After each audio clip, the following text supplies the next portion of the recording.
ગુરુદેવ અને જય શ્રી કૃષ્ણ બધાને. તો છે ને વાગી ગયા છે સાંજના 5:30 કે 5:45 એવું કંઈક થયું છે. અને આજે છે ને રાત્રે બનાવવાના છે ઉત્તપમ, રવાના ઉત્તપમ. તો છે ને આપણે રવો લઈ લીધો છે ને છાશ લઈ લીધી છે. તો છે ને રવો અને છાશ ને પલાળવાનો છે. અને હું છે ને ચોકડીમાં ઊભી છું. બહુ મસ્ત મજાનો પવન આવે છે. જોયા કબૂતર હશે ને બારીમાં ઓલું હોય ને ત્યાં માળા બનાવીને બેઠા છું. આપણે જો રવો પલાળવા મૂકી દીધો છે.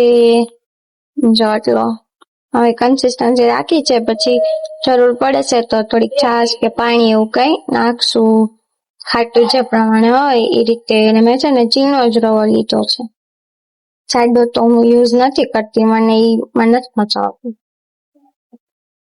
ચાલો આપણે વાટકો એને ઢાંકી દઈએ, એ પતલી જાય. આપણે તુર દાળને છે ને મસ્ત વોશ કરી લીધી, તેમાં પાણી નાખી દીધું. એમાં હું 2 ટમેટા નાખવાની છું. એમાં મસ્ત રેડ કલર આવે ને સાંભારનો, એટલે ચલો 2 ટમેટા મેં એડ કરી દીધા. અને છે ને હવે મીઠું ને હળદર નાખી અને એને બાફવા રાખવાની છે. થઈ ગયા છે. જો કોબી, પછી ગાજર, પછી આ છે મરચા અને કાંદા મેં અલગ રાખ્યા છે, કેમ કે કોઈ ખાય ને કોઈ ન ખાય એટલે અલગથી એડ કરવાના છે. પછી આ છે મરચીની પેસ્ટ પણ રેડી છે. અને આ બધું છે ને મેં પેલો કટર આવે ને એમાં કર્યું છે, એટલે મસ્ત છે ને બધું ઝીણું ઝીણું થઈ જાય. અને જો આ બધું કટિંગ કર્યું ને મેં એટલી વારમાં આપણી દાળ પણ બફાઈ ગઈ છે. ચેક કરી લઈએ, પ્રેશર નીકળી જાય ને. ચલો દાળ પણ બફાઈ ગઈ છે મસ્ત મજાની.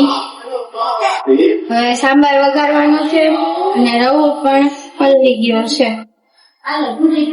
થોડોક જાડું છે એટલે પાણી એડ કરવું પડશે તો મસ્ત પતલા પતલા બને. ઓકે, તો ચલો બનાવી લઈએ. ચલો બની ગયું. ચલો આપણી પ્લેટ થઈ ગઈ છે રેડી. ચાલો બધાય જમવા.